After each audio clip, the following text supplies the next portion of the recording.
주님께서 여러분과 함께 마테오가 전한 거룩한 복음입니다.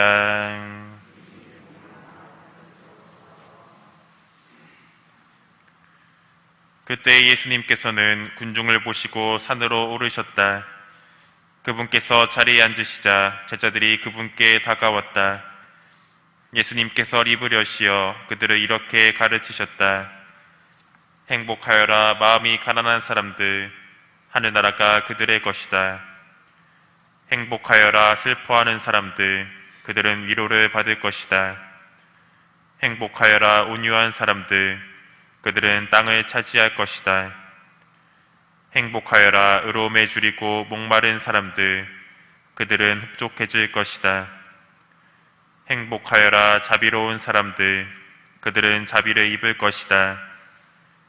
행복하여라 마음이 깨끗한 사람들, 그들은 하느님을 볼 것이다.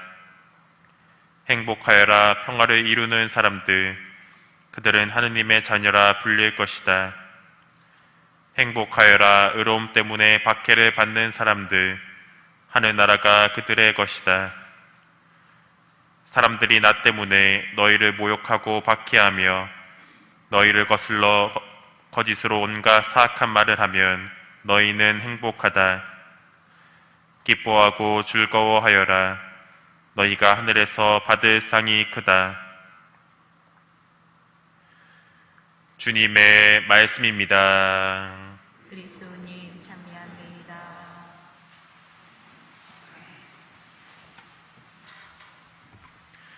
찬미 예수님,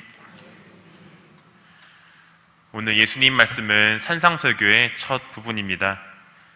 산상설교라 하면 말 그대로 산에서 말씀을 하셨다는 것인데 가장 먼저 행복선에 대해서 이야기하십니다. 그런데 오늘 예수님께서 말씀하신 것이 납득이 되시나요? 이해가 되시나요? 저도 솔직히 오늘 말씀을 읽으면서 이게 무슨 말도 안 되는 소린가 라는 생각이 자연스럽게 들었습니다. 하지만 이 말씀들의 그 깊은 의미를 깨닫게 된다면 이해가 되실 거라 생각됩니다. 먼저 오늘 말씀의 핵심 문장은 행복하여라 마음이 가난한 사람들, 하늘나라가 그들의 것이다 입니다.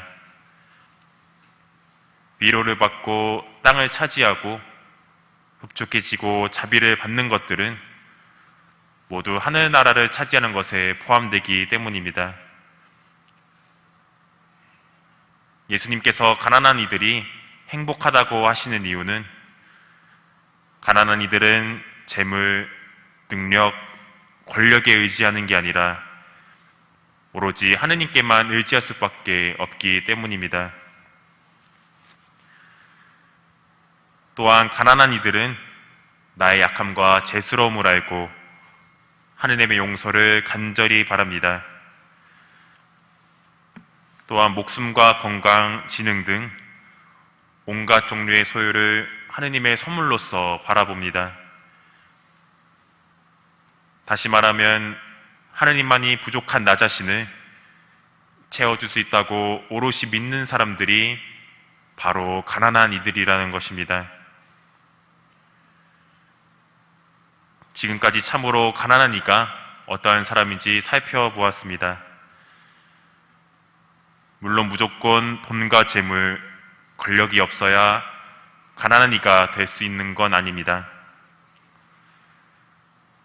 부유한 사람들 중에서도 가난하고 하느님 나라에 알맞은 사람이 있을 수 있습니다.